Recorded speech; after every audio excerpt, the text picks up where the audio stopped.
I'm Jeff Anderson, and I am the founder of the law firm Jeff Anderson and Associates, and we have been representing survivors of sexual abuse for almost 4 decades.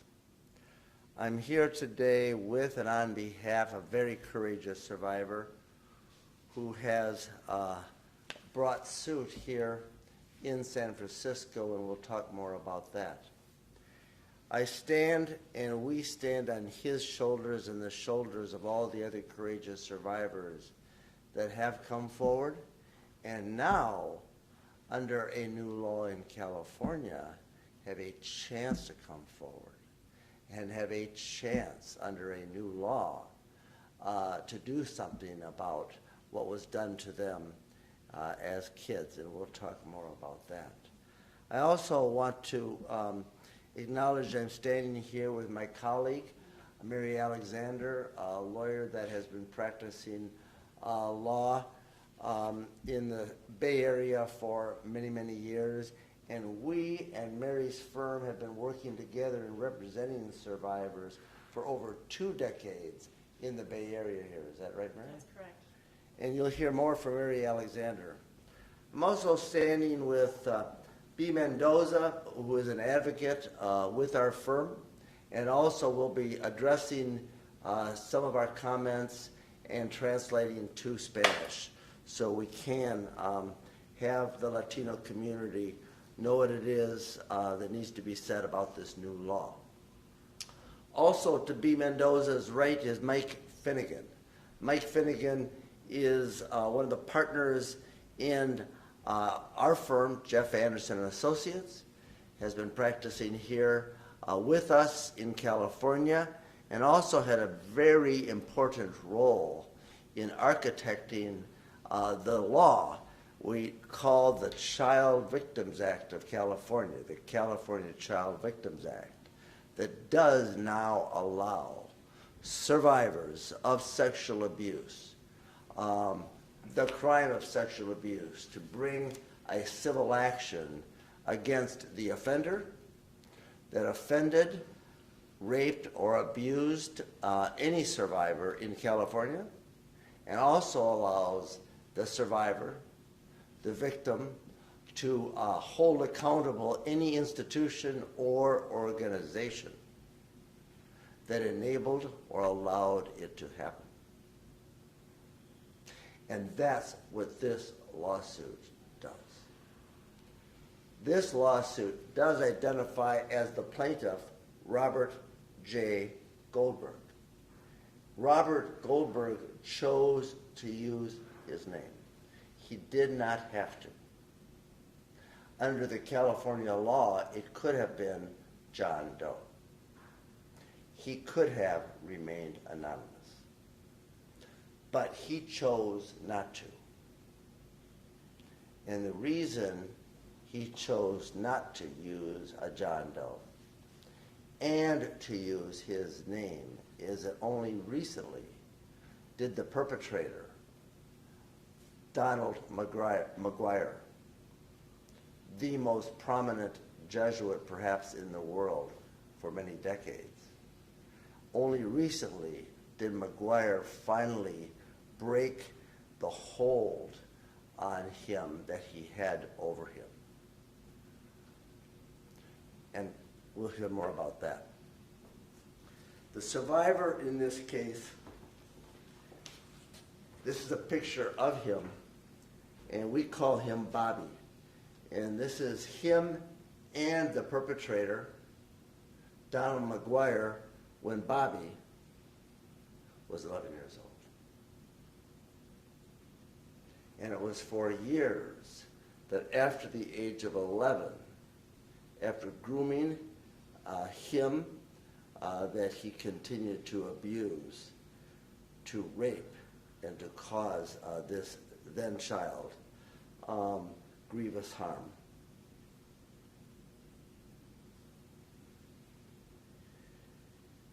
And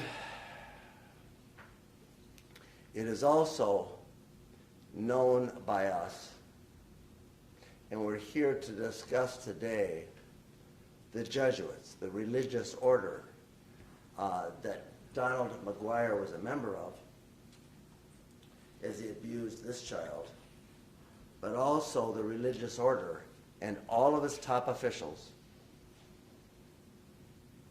that had some level of knowledge that Donald McGuire was a serial predator and a serial pedophile.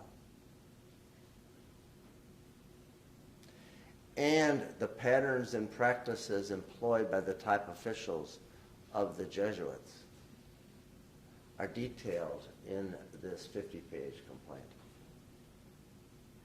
Their knowledge of Donald McGuire as he roamed the landscape worldwide, not just in California, not just in the US of A, but worldwide, is detailed. And reports began to surface to the top officials in the early 1960s. And every time reports were made to top officials made conscious choices to allow McGuire to continue his worldwide ministry, to continue his prominence, to continue his position, to continue his ministry, and to travel the globe.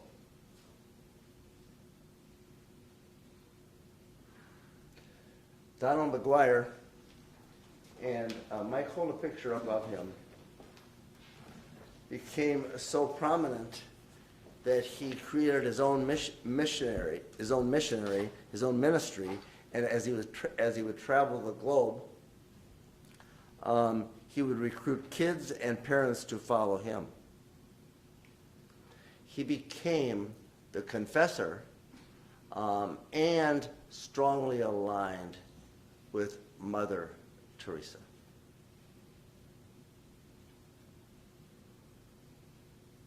For many years, I have stood and talked about how top officials in the Roman Catholic Church hierarchy in California and across the country have been complicit in and have had actual knowledge of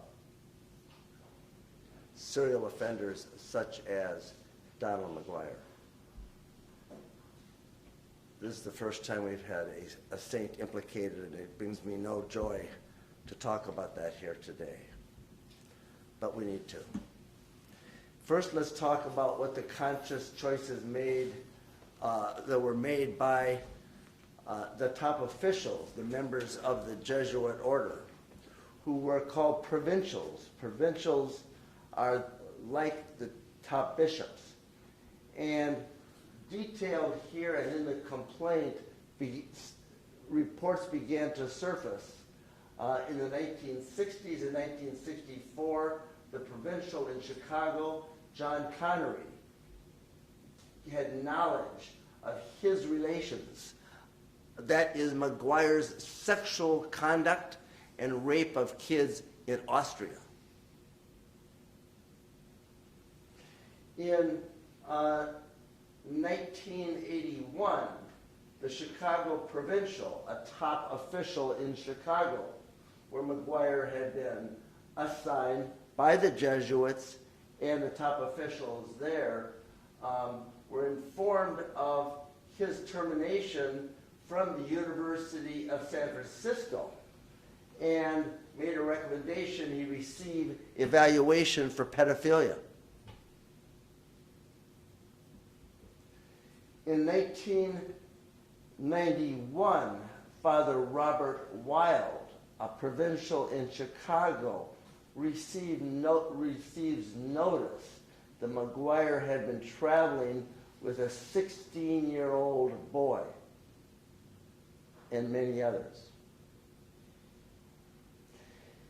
In 1993, Father Fran Daly in the Chicago province is informed that McGuire had traveled to Russia with boys with whom he was sleeping, taking showers, and giving them pornography.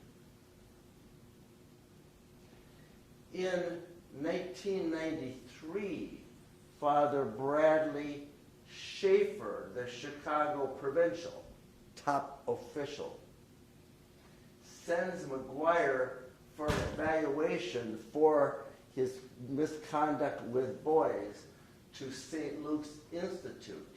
And they identify him, the professionals, identify him as having sexual abuse diagnoses with aphilia. That's a big word for pedophilia, compulsive sexual interest in kids.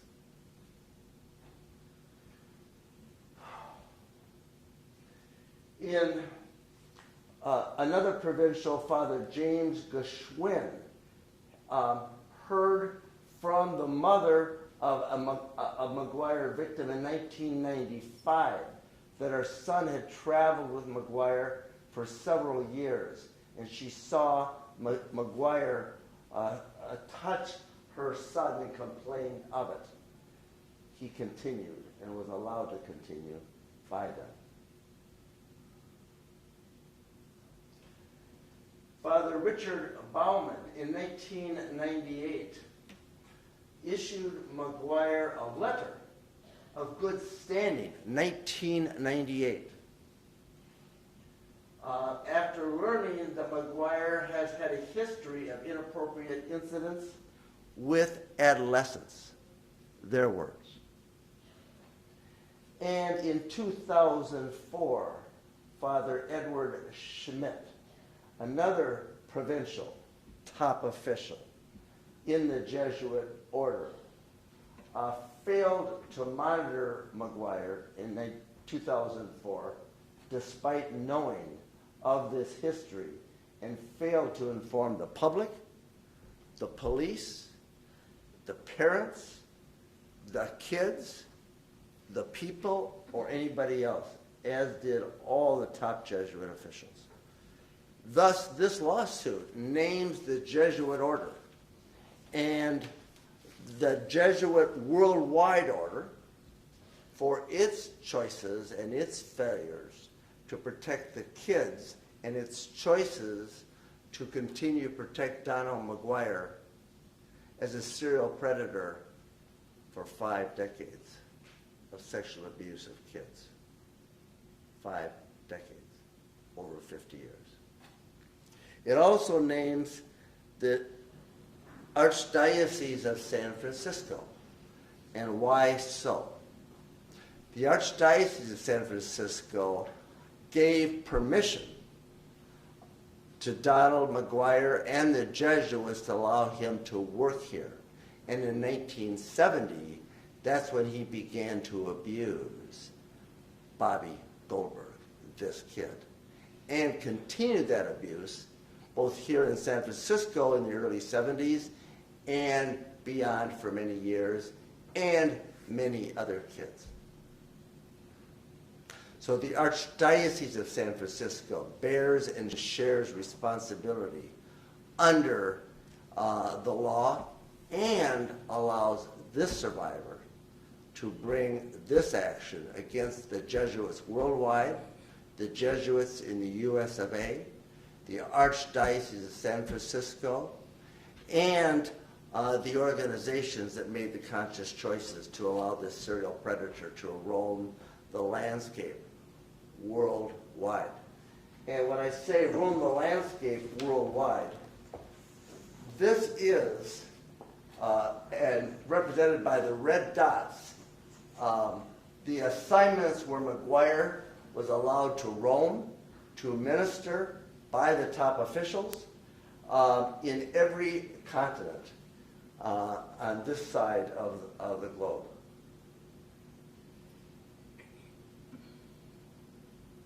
There are hundreds of assignments where McGuire was allowed to minister and violate the innocence of children. This has been, and in my 37 years of this work, the most massive worldwide cover-up of sexual abuse by a serial predator I may have ever encountered.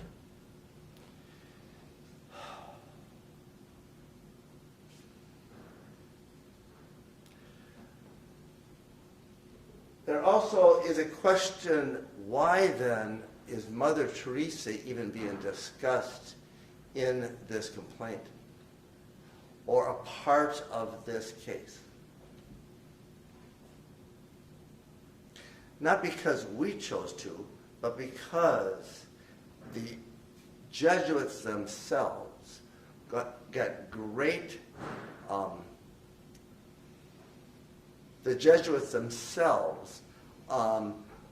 received great acclaim and support from Mother Teresa and the Missionaries of Charity, her order.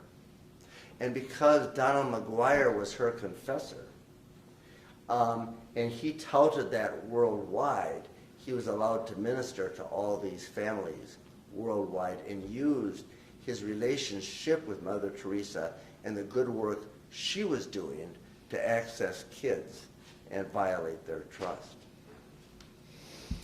And in 1994, Donald McGuire is sent by the top officials to another treatment center called St. John Vianney because of sexual abuse of kids. And there he is being investigated again by the Jesuits and interviewed by a Father Hardin. And in the documents and detailed in the complaint, Father Hardin meets with Donald McGuire. And at that time, Father Hardin says that McGuire admitted the imprudence in his behavior, and at that time, Father Hardin, the Jesuit investigator and priest and colleague of McGuire's, gets permission to talk to Mother Teresa about it, because he was planning to travel to Calcutta to meet with Mother Teresa, and gets permission from Donald McGuire to tell Mother Teresa what McGuire was there for and what he had done to kids.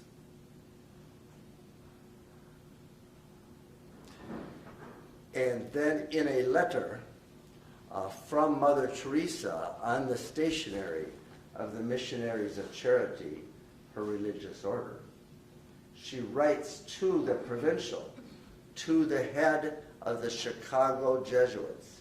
She writes on February 2nd, 1994. Father Hardin said that Father McGuire admitted his behavior, and then she writes,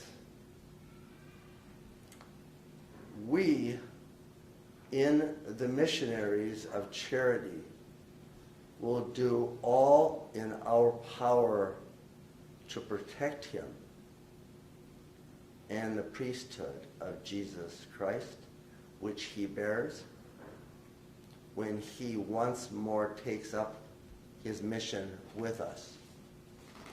He did, Donald McGuire did, after this letter was sent by Mother Teresa to the Jesuits, and after the Jesuits, knowing all this, did allow that ministry to continue. And in that same letter, Mother Teresa writes to the Jesuits, I am full of hope that you will send Father McGuire to continue his ministry to the Missionaries of Charity as soon as possible. He is most welcome in Calcutta or any house of the Missionaries of Charity throughout the world. And so it is with sadness and sorrow that we bring these suits. And we even discuss Mother Teresa's role in it and all the top officials in the Jesuits for 5 decades. But it's also with great gratitude to the survivors and now to the lawmakers in California, the Assembly and the Senate and the governor, and particularly Lorena Gonzalez, who championed a bill that now opens the courthouse doors to survivors of sexual abuse, that allows Bobby Goldberg and other survivors to bring this suit, not just against the offender, but those that chose to protect the offenders, and bring an action that can not only protect other kids in the future, but hold those responsible for the harm done fully accountable under the law in California, like never before. And this is a powerful law, now enacted to protect kids and give survivors a chance to have a voice and to protect others in the future. And that is not only hopeful, that is powerful, a powerful legal mechanism to have the courthouse doors opened in a way in California. They've been shut for so many years. And so Mike Finnegan, you had a hand in this and in supporting this law and the language around it. Please tell us what it says and why it is so powerful and significant that it gives this case and these survivors with whom we're working and now have a chance to work, a chance for not only justice, but truth, and to empower them. Thanks, Jeff. Again, my name is Mike Finnegan, one of the attorneys with Jeff Anderson and Associates. Two pieces of gratitude first before we get to the law. First, to Bobby Goldberg, this took an incredible amount of courage for you to come forward and to take on a powerful predator like this. And it's an honor to stand here as one of your attorneys. Second piece of gratitude is to Assemblywoman Lorena Gonzalez. When we first went to her 2 years ago and talked to her about this law, she took it in her heart and championed this at every turn. An incredible opposition against this from all different institutions that didn't want this to pass. And each time, Assemblywoman Gonzalez stood up, fought for the survivors, fought for child protection in California, and a huge debt of gratitude this week to her as this law opens up. Assembly Bill 218, the California Child Victims Act, does three major things that radically change the field in California for survivors of child sex abuse. First, it opens up a 3-year window where survivors can come forward and hold their abusers accountable and any institutions that are involved in the abuse. The survivors can come forward confidentially. So Bobby chose to use his name today, but he could have went as a John Doe. Somebody could go as a Jane Doe too, so that your privacy can be protected. For the next 3 years, it doesn't matter how old you are. As long as you can come forward, you have a chance to hold your abuser accountable, expose your abuser, and any institutions that covered it up and concealed it. Second thing that the California Child Victims Act does is it closes a loophole that was there in the old law. So the California Child Victims Act now applies to all institutions, all perpetrators, public schools, Boy Scouts, any denomination of religion. If there is abuse in that institution, they can be held accountable under the Child Victims Act. Any abusers, be it a father, stepfather, anybody can be held accountable under this law. That's the second important thing. The third important thing about the Child Victims Act in California, it is the first time in the country that there's ever been a law that provides for treble damages. That's 3 times any damages that are awarded in the case if there's a cover-up of child sex abuse. That hasn't been done anywhere in the country. And what that last provision does, and what that means, is that's a dire warning to any abusers out there and any institutions that have covered up and concealed child sex abuse. This is a crime bill. This is not only about the crime of sexual abuse and enabling it to happen, but it deters and punishes those that will cover it up. And that's what Mike Finnegan is talking about when that language talks about the tripling or the trebling of damages, is to deter and punish the Jesuits and those like them who would choose to protect a serial predator like Donald McGuire. I'm going to talk more about the Jesuits, McGuire, and the Archdiocese of San Francisco in a moment. But before I do, Mary Alexander, please step forward. And I'd like to first, just by way of introduction, you and your firm have worked with us and our firm here in California in working with survivors of sexual abuse and civil litigation for over a couple decades. That's right. And so, as a prominent lawyer in the Bay Area here, tell us what the significance of this case is and the significance, as you see it in your experience, of this new law that gives survivors a chance for hope, help, healing. Thank you. I am Mary Alexander. My office is in San Francisco, Mary Alexander and Associates, but I do practice throughout the state of California and have practiced with Jeff Anderson for over 2 decades at least. And we have handled together childhood sexual abuse cases. My office does other personal injury, but Jeff and I have joined together on cases of importance in the childhood sexual abuse area. We have, in this law, it is a great moment in time of very great importance and of historical importance to have this opportunity for survivors of childhood sexual abuse to come forward to hold accountable the institutions and the predators, to seek justice for what happened to them, and to help make sure it doesn't happen to other children, that we stop childhood sexual abuse in the state of California. Thank you. Thank you, Mary. I'd like to say a word more about first Donald McGuire. He's dead. He died in 2017. He first came onto my radar when a survivor reported to me in 2002 that he had been violated by him in Chicago at Loyola. And at that time, I did not know who McGuire was. A little research revealed that he was prominent, but I had only that report, and I stood with that survivor in Chicago and did a press event exposing McGuire then for the first time. As a result, other survivors came forward.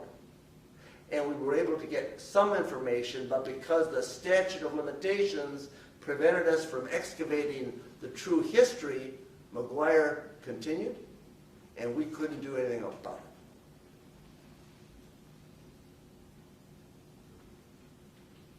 Six years later, more survivors came forward in Chicago. And we worked with them and represented them. And because one of them was young enough, we were then able to excavate documents that revealed the cover-up by all the top officials and take depositions, testimony under oath, because the statute of limitations did not prevent us from doing discovery and unearthing the cover-up that was revealed to us. And it was that body of evidence that we developed in 2007 and 2008 about the Jesuit cover-up of Donald McGuire and his predatory history that allowed us and the survivors to report him to law enforcement. And as a result of those reports made by these survivors and us, Donald McGuire was prosecuted in Wisconsin, and he was also prosecuted in Illinois, in state and federal court, and went to prison, and he died there.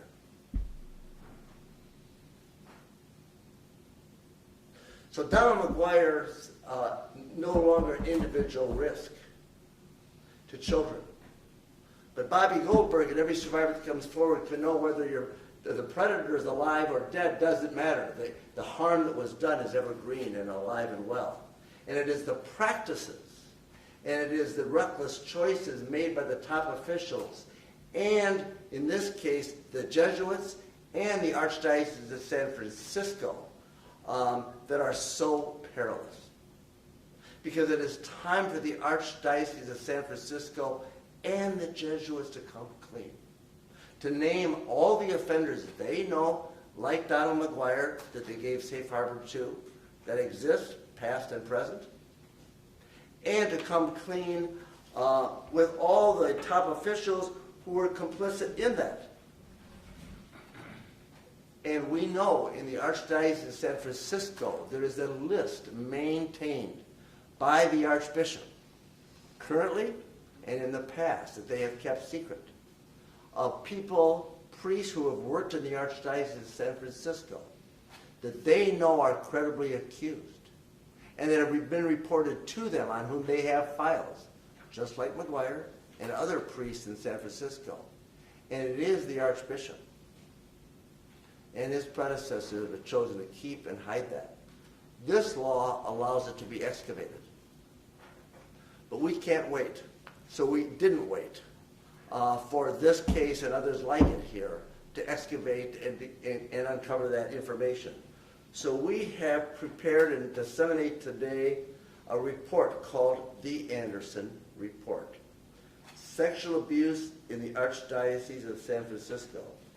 And in it, we identify the histories, the names, and the pictures of every priest who we have discerned has been publicly accused of child and sexual abuse, who has worked in the Archdiocese of San Francisco so far.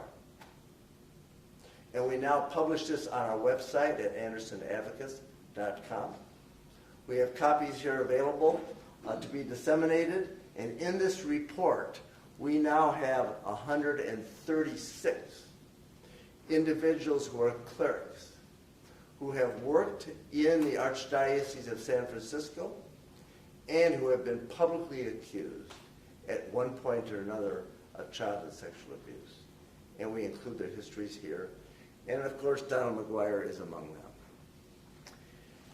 And it is something that we are doing today to disseminate the information about the peril that is present and in real time. And the good news is this lawsuit and others like it that are yet to be brought under this new law that actually technically goes into effect January 1st, now gives the survivors a chance to not only have your voice, but to excavate the kinds of histories that we were able to excavate here in this case that forms the basis for this complaint and this powerful action that Bobby Goldberg has chosen to take. And so to him and all the survivors with whom we work as we travel the state to talk about this new law and this opportunity, we're grateful to Bobby and all those who have stood with us and to whom we work and on whose shoulders we stand. B. Mendoza, you are one of the advocates working with us in this area, and we also know that in the Latina communities, the Spanish-speaking communities, this is an enormous problem. So please, why don't you address what it is we're here to do today and the powerful significance of this law so that our Spanish speakers can know more about the opportunities given them in California that they didn't have before this law. Muy buenos días. Hoy se dijo mucho, pero voy a ser breve para decirles por qué estamos aquí. Primeramente estamos aquí porque estamos hablando de una persona que abusó a miles y miles de niños, el padre McGuire, que es de la orden religiosa de los jesuitas. Y tristemente, ustedes escucharon tal vez que mencionamos a la Madre Teresa. Y la razón por la que la mencionamos a ella es porque ella tenía entendimiento de que el padre McGuire estaba abusando a los niños, pero ella no hizo nada. Incluso ella escribió una carta de apoyo diciendo que era el Hijo de Dios y que era bienvenido para seguir su ministerio. Entonces también estamos hablando de la orden religiosa, como les dije, de los jesuitas.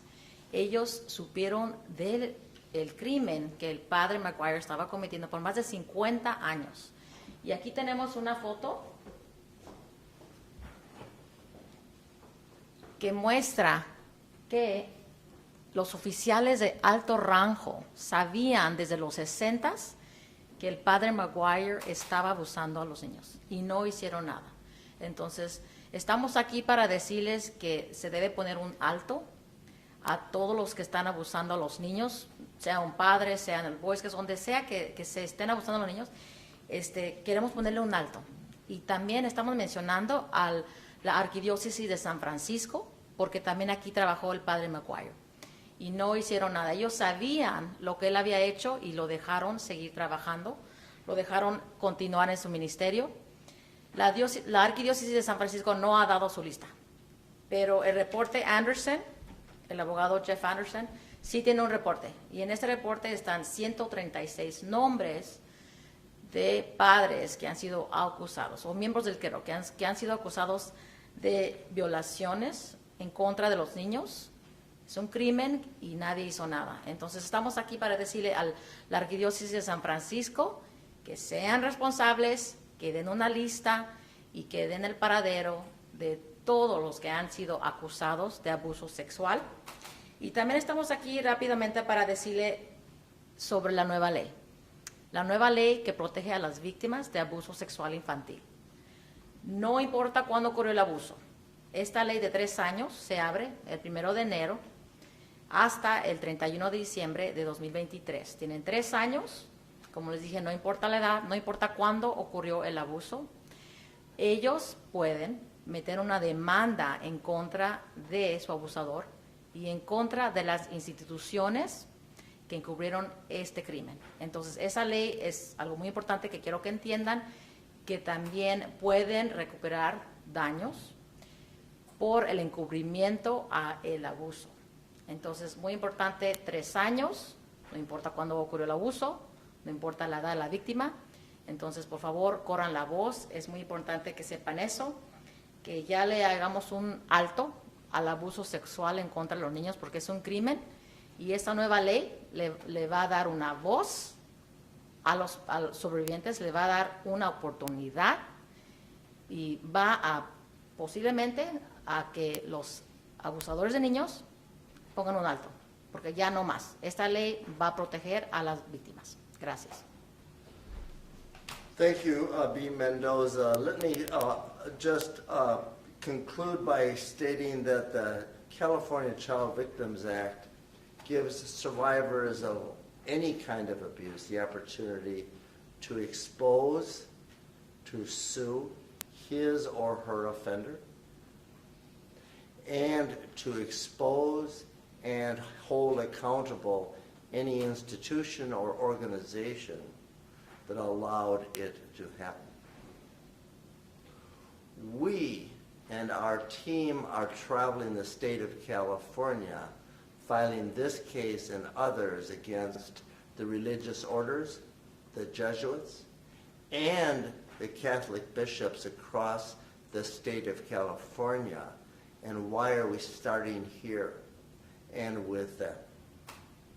Because for 30 years, we've been working with courageous survivors in California and across the country, and we've developed a body of evidence that demonstrates conclusively that they are making conscious choices in real time, that is today and in the past, to protect themselves and their reputations at the peril of children as we speak, and to the grievous harm of those that have been hurt, now suffering in silence. And so we have chosen to go after them first because of the body of evidence we've developed about the dangerous practices they choose to employ. And that is demonstrated by the Archbishop's conscious choice not to release the names of the offenders. So we implore you to do it. And it's time for the truth. It's time for survivors to have a chance to have their voice, and they do under this new law. It's time for those who have offended and violated and committed the crimes of childhood sexual abuse to be exposed in the communities by the survivors through this law so that other kids can be protected. And it's time to hold those that made the choice to protect the offenders fully accountable so that kids in the future can be protected. It's time. And we're grateful to stand and work with the survivors and these advocates across this state to make sure that it's time for safer communities in California. And we're grateful to the survivors and to the lawmakers for giving the survivors that chance. Thank you.